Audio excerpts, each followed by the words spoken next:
14 वर्ष का वनवास व्यतीत करने के बाद भगवान श्री राम की अयोध्या लौटने पर जब राज तिलक की तैयारियां चल रही थी तो भरत जी ने श्री राम से पूछा कि इस आयोजन में मुख्य अतिथि के रूप में किसे आमंत्रण भेजा जाए, चीफ गेस्ट के रूप में किसे बुलाया जाए। भगवान श्री राम ने भरत जी से कहा कि मैं 14 वर्ष वनवास में रहा, मेरा यहाँ कोई टच नहीं है किसी से, ना ही मुझे कोई अपडेट है कि आसपास के राज्य में कौन राजा है, कहाँ राजा है। तो इसलिए आप स्वयं ही ये नाम निश्चित कर लें और उसे जिसे चाहे आपसे आमंत्रित कर लें। ये कहकर भरत और श्री राम विश्राम के लिए प्रस्थान कर गए। थोड़ी देर बाद श्री राम ने भरत के शयन कक्ष के द्वार पर दस्तक दी और कहा कि भरत, मेरे मन में मुख्य अतिथि के रूप में एक नाम आया है और वो नाम है केवट का।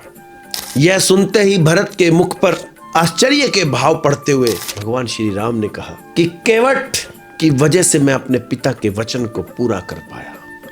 केवट ने न केवल मुझे सरयू नदी को अपनी नाव से पार करवाया, बल्कि लाख बार निवेदन करने के बाद अंगूठी के रूप में नाव की फीस को भी उसने स्वीकार नहीं किया। और वही अंगूठी सीता को खोजने में बहुत उपयोगी सिद्ध हुई। यदि वो अंगूठी न होती तो शायद मैं सीता को ढूंढ ना पाता। केवट के कारण ही मैं वनवास में आई हुई बहुत सारी चुनौतियों को पूरा कर पाया। तो भैया, आज मैं केवट के उन तमाम एहसानों को मुख्य अतिथि के रूप में उन्हें सम्मान देकर व्यक्त करना चाहता हूँ, उनके प्रति अपनी कृतज्ञता व्यक्त करना चाहता हूँ। तो दोस्तों, यह है कृतज्ञता व्यक्त करने का ढंग। आड़े वक्त में आपके हाथ को थामने वाले को किस तरह से याद रखना है, किस तरह से अभिव्यक्त करना है। और मैं कह सकता हूँ कि भगवान श्री राम के इसी एटीट्यूड ने श्री राम को भगवान श्री राम बनाया।